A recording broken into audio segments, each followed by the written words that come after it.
Martin Smith is a professor of economics emeritus at the University of Houston, having retired in September 2010. He received his Bachelor of Arts in Political Science from Brigham Young University in 1969, and his Master of Arts and PhD degrees from the University of Chicago in 1971 and 1974, respectively. At the University of Houston, he taught and conducted research in urban economics and public finance. He served as chairman of the UH Economics Department, director of the Center for Public Policy, and director of the Institute for Regional Forecasting. He continues to aid the University's Center for Public Policy on a part-time basis and consults for many national and local organizations, conducting analyses of real estate markets, regional economic trends, and social economic impacts. Over the years, Dr. Smith has authored numerous studies in urban housing, transportation, and environmental economics, and has published many articles in academic journals and books.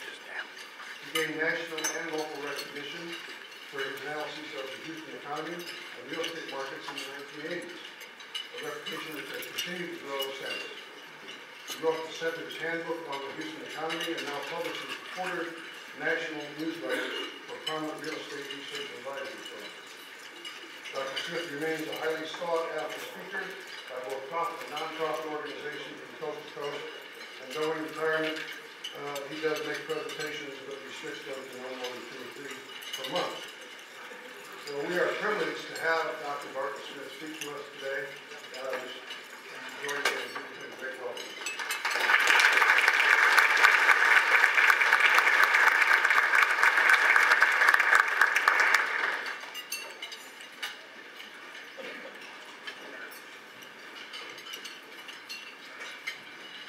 Oh, I don't like those lines. I can't see you. I can't see if I put any fear into you or I need to turn this off or this off. Well, this is going to be kind of an interesting presentation. It's kind of a mixed story. Some of it's material that I'm sure you're aware of. Some of it's material that you may have not followed in a particular way. And some of it is going to be, I hope, some ideas that you've heard about that you haven't understood at all. If you take a look at the economic story of last year, the recovery, this is something that you do understand, has been painfully slow. It's been painfully slow in a variety of ways. One of the ways is that in terms of just what's happened to gross domestic product. In this particular graph, if you take a look at gross domestic product, this blue line here that you can see over here, that's the average growth in GDP that the economy typically has in the first 4 to 8 quarters of a post-recession period. We're in a recovery. You've only come to that line close once. You can see here, we in the fourth quarter of a year ago, we reached that line, but even that was kind of misleading because 2/3 of that growth actually was associated with businesses getting around to rebuilding their inventories. It wasn't associated with any other source of aggregate demand. So we've really fallen short of what we typically see during a normal recovery. Equally important, and it's important the story I want to tell towards the end, is that if you think this is bad, the Eurozone has experienced even worse economic growth. And so most of the developed world, the OECD nations, are struggling still to get out of what has been the worst recession since the Depression.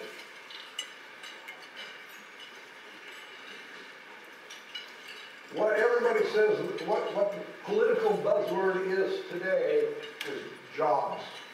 Everything is about jobs. And the problem that this economic recovery is that as our previous recession, It's been essentially a jobless recovery. And job growth is minimal compared to what we lost. What you need to understand is that if you compare recessions since the Great Depression, then there is no question that this has been the worst recession since the Depression. We lost over 8 million jobs. At the rate that we're adding new jobs to the economy today, it will take us 8.5 years just to get employment back to where it was before the recession started. Here's where we need to go if we want to get the employment, not the unemployment rate, but the employment level back to where it was before the recession started.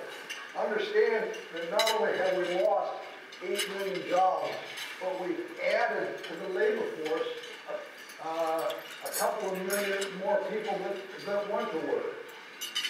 So the job market situation has been extremely disappointing, and is right now one of the things that you could say is a political handle, in which people are, the politicians are making hay with regards to their just not generating jobs. There is some good news on the job front, however. One of the pieces of good news, even though we got a little uptick, an unusual, probably associated with snow in the east, uptick in the initial claims for unemployment, is that the initial claims for unemployment have dropped significantly. They're still not where they need to be to suggest that we're moving towards a healthy labor market. They need to be below 400,000 a week, but we're getting closer. That's good news number one. Good news number two has to do with labor productivity. In other presentations I've given, when I had a little bit more time to cover this particular topic, I've talked about the relationship between labor productivity and job growth. We've never had a recovery in the labor market until labor productivity has reached a new all-time high. So if you go back to the recession of 73, 75, the double-dip recession of the early 80s, each time you did not get job growth until labor productivity had exceeded its post-recession, its pre-recession levels. We've done that in spades this time. Productivity is not only at an all-time high, but productivity is something of the order of 10% plus greater than it was before the recession started. That is a precursor to job growth. It's one of the reasons why my forecast for the U.S. economy is that we're going to start adding about 150,000 new jobs per month in the U.S. economy. Now, you may think that that's impressive, but even that's still not enough. With 150,000 new jobs a month, it's going to take us a long time to heal. And so, patience is still the operative word. We cannot expect the worst recession to just heal itself overnight. It's going to take time, and Americans typically don't have a lot of patience. If you notice here on this graph, and this is just one of several illustrations I could have given, not only does it take time for economy to heal, but there's also a lag between when GDP reaches it finally reaches its old level to the point where the labor market reaches its old level. This happens to be the double-dip recession of 1980-82. You can see the double-dip. Down we went, up we came back, fell back down again. We didn't permanently reach a new high in GDP until the very end of 1982. But it took almost another year before jobs got back to a level of where they were at the beginning of the recession. Here's where we are today. The bad news is we haven't even gotten GDP yet back to the old level that it was pre-recession. So we can't expect a lot out of labor we have got a long ways to go to just get back up in the labor market to where we were not too far, well, 3 years ago. So, good news, 2011 is going to be a better year. 2011 is going to be a year in which we will be generating jobs, but it's still going to take time, and we're going to have to be patient. This graph is a little busy. I apologize for it, but it summarizes our major recessions. Each one of these is a major recession. This is how long it took GDP to recover. Notice the most interesting recession in some ways is that the high-tech recession back at the first part of the century. It took only 3 months for GDP to get back to its old level. It took 35 months for employment to get back to its old level. Huge, huge gap. The other thing of interest, of course, is if you take a look at, if you want to define severity, you can see in terms of GDP, yeah, this is the worst recession since the Great Depression, since this previously had been the worst recession since the Great Depression. But look at the difference between the labor market. Look at what we lost in the labor market. 2.5%, 2%, 2.8%, 6.1% of our labor force lost their jobs. An enormous hit. And so we've got to understand it's going to take a while for us to recover from these losses. My forecast for next year, better things to come. Not fantastic, but there are better things to come. GDP will probably average for the entire year, growth over 3%. That's nice. I'd like to have seen it be 4.5%. That's what we need to really get employment going. We're going to continue to see employment hover just above 9%, at least for the average for the year. Employment growth, though, will be positive.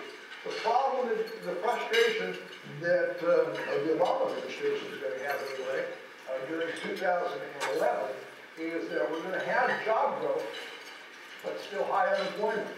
Because one of the things that job growth does is it brings out, we've got 9.4% unemployment right now, okay? But that excludes millions of workers who have given up and are not in looking for work.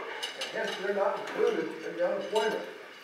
And so as jobs start to appear, we're going to not only hire some of the unemployed, but we're going to bring some of those that have stopped looking back into the labor market and join the pool of unemployed again. You may be surprised at my forecast for Houston. My forecast for Houston actually shows a little bit less job growth than it does for the U.S. economy. That's for a couple of reasons. Number one, if you compare Houston's hit to the rest of the country, Houston got hit much less severely than most other places in the United States. A lot of this job growth for the U.S. economy is going to be associated with kind of a natural bounce back, a recovery from the overkill and layoffs. Houston didn't have that. Houston's not going to get the bounce back. Houston's going to suffer, though. During this 1.2% growth in jobs constitutes just shy of 30,000 new jobs for Houston in 2011.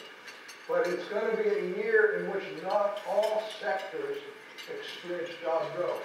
And probably the most important sector that's going to lose jobs in 2011 is losing jobs now, will continue to lose jobs, is the public sector. Most state and local government is going to shrink. The state's got a serious budget shortfall. The county, the city, all of our major public entities, our independent school districts, are all struggling with budget issues right now, and you're going to see cutbacks.